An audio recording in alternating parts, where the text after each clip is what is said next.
তারা সকল জেগে ওঠে দিনভর, জাগিল তারা সকল জেগে ওঠে দিনভর।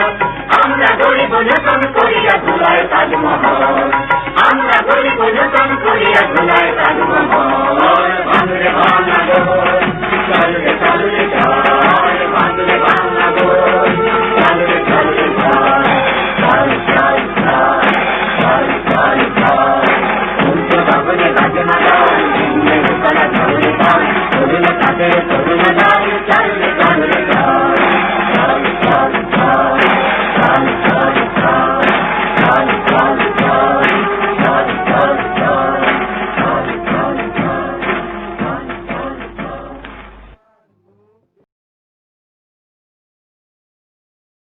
নমস্কার। আজ সাইকিস জোন এবং সাইকিস ফটোগ্রাফির সপ্তাহব্যাপী জশ্নে আজাদি প্রোগ্রামের চতুর্থ পর্বে আপনাদেরকে জানাই হার্দিক স্বাগতম। গান, নাচ ও আলোচনার মাধ্যমে সেই সব অমর শহীদদের শ্রদ্ধার্ঘ্য নিবেদনের একটি প্রয়াস মাত্র। আজকের অনুষ্ঠানে প্রথমেই অনুরোধ করব শ্রী পরিতোষ কর্পূরকাস্ত মহাশয়কে স্বাধীনতা দিবস উপলক্ষে তার বক্তব্য রাখার জন্য।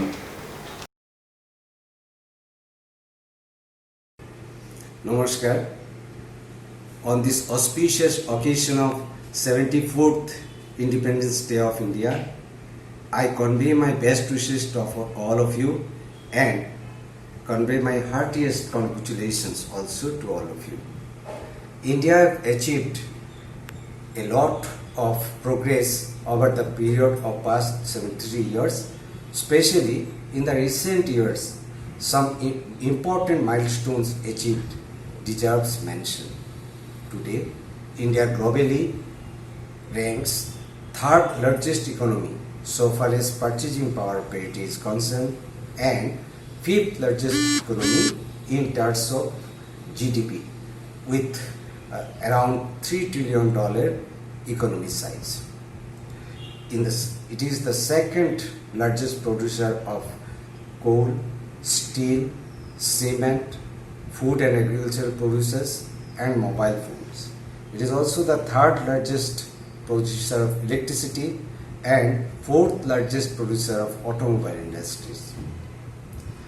With government emphasis on various schemes like Stand Up India, Make in India, Atmanirbhar Bharat, and with implementation of various social security schemes like Prime Minister Mudra Yojana, Prime Minister Janajan Yojana, Prime Minister Jiban Jyoti Yojana, PM Suraksha Bima Yojana, PM Garib Kalyan Yojana, PM Kishan Yojana, PM Street Vendor Atmanirbhar Nidhi Yojana.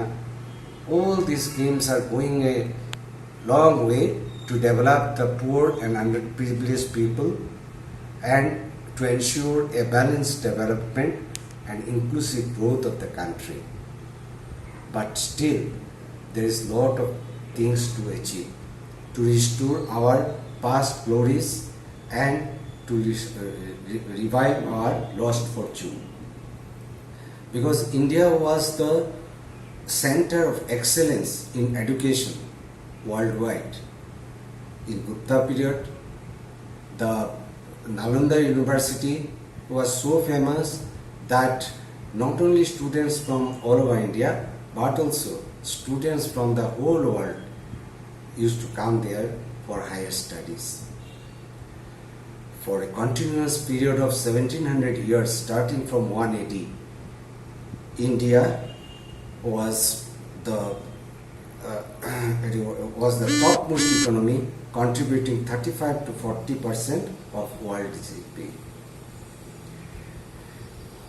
It was the most important manufacturing center in international trade, and exports from India from its different coasts was famous worldwide.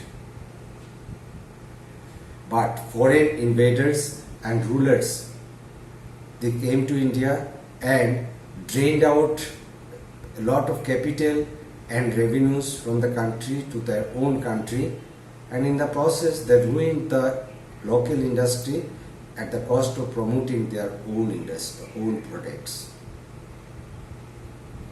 Now, as a result, at the time of independence, India was one of the most backward and one of the poorest country in the world.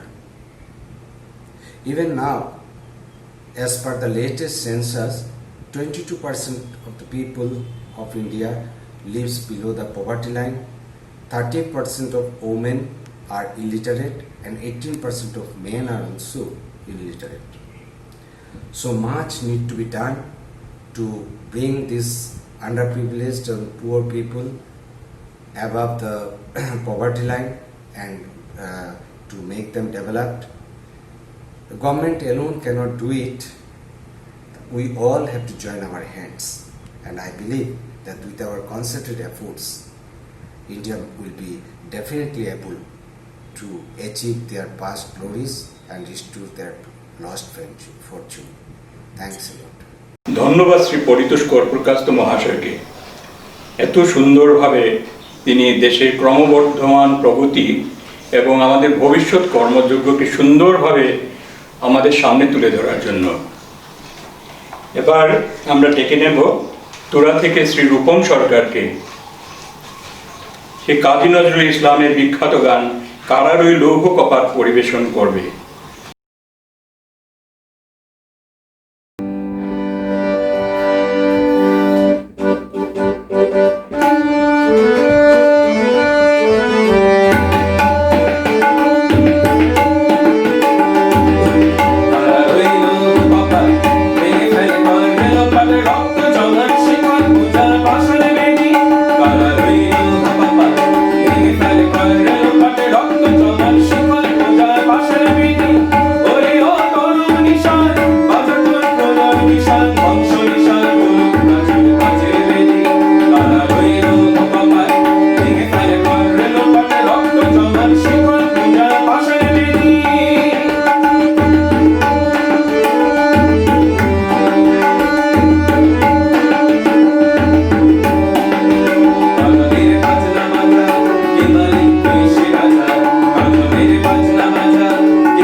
ধন্যবাদ শ্রী রূপম সরকারকে তার এই উদাত্ত কণ্ঠে এই গানটি এত সুন্দরভাবে পরিবেশন করার জন্য।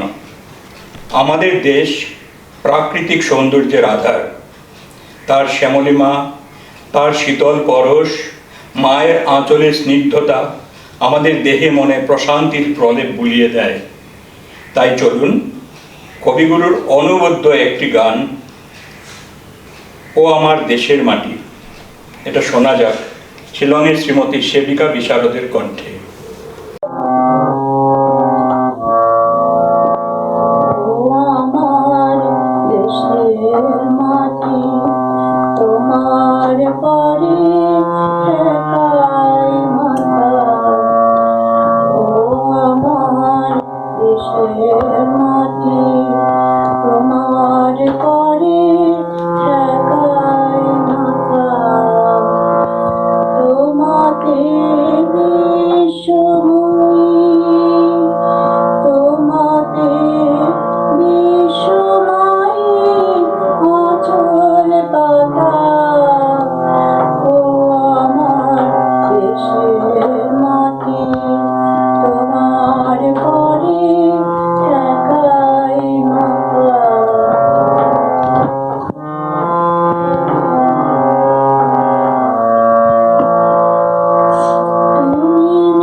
সেবিকা বিশারদকে অনেক ধন্যবাদ। এই গানটি আশা করি সবার মনেই এক প্রশান্তি নিয়ে এসেছে। এবার চতুর্থ পর্বের শেষ অনুষ্ঠানটি এক বিশেষ বৈশিষ্ট্য আছে। কবিতাটি শ্রী ভূধর চক্রবর্তী মহাশয়ের লেখা, পাঠ করবেন শ্রীমতী চণ্ডী চক্রবর্তী এবং তার সাথে নৃত্য পরিবেশনায় শ্রীমতী শতাব্দী চক্রবর্তী।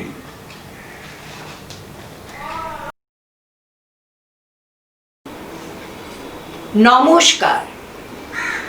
স্বাধীনতা, স্বাধীনতা তুমি ন ঐশ্বর্য, ন তুমি শৌর্য বীর্য, তুমি আমার আত্মার তৃপ্তি, স্বাভিমানের দীপ্তি, তুমি আমার গরিমা, মুছে দিয়েছ গ্লানির কালিমা। ইংরাজরা দিয়েছিল অনেক, নারী শিক্ষা, সোশ্যাল জাস্টিস, সিআরপিসি, আইপিসি, সুষ্ঠু বিচার ব্যবস্থা, আরো কত কি দেয়নি। দেয়নি শুধু মুক্তির আশ্বাস, স্তব্ধ করেছিল সব প্রতিবাদ। আমরা ছিলাম খাঁচার পাখি, খাঁচাটি পরিপাটি ঢাকা চারিধার। ভাঙিয়া শেকল, ভাঙিয়া বাঁধন, স্বাধীনতার ঘন নীল আকাশে ছিল না বাধাহীন মুক্ত বিচরণ। রক্ত দাও, স্বাধীনতা দেব, দিয়েছিলেন উদাত্ত আহ্বান নেতাজি সুদূর প্রাচ্যের ঘাঁটি থেকে। ভারতে থেকেই ডাক দিলেন গান্ধীজি, করেঙ্গে ইয়া মরেঙ্গে, আপামোর যেন থাকে। প্রতিজ্ঞা নিয়েছিল দেশবাসী, উপরে তেরঙ্গা পতাকা, স্বাধীনতাহীনতার বন্দিত্ব থেকে মুক্ত করিব দেশ মাতৃকা। গাহিল সম্মিলিত সুরে, বন্দে মাতরম, বন্দে মাতরম, ভারত মাতা কি জয়, ভারত মাতা কি জয়। 47 আগস্টে হলো স্বাধীন ভারতের উদয়।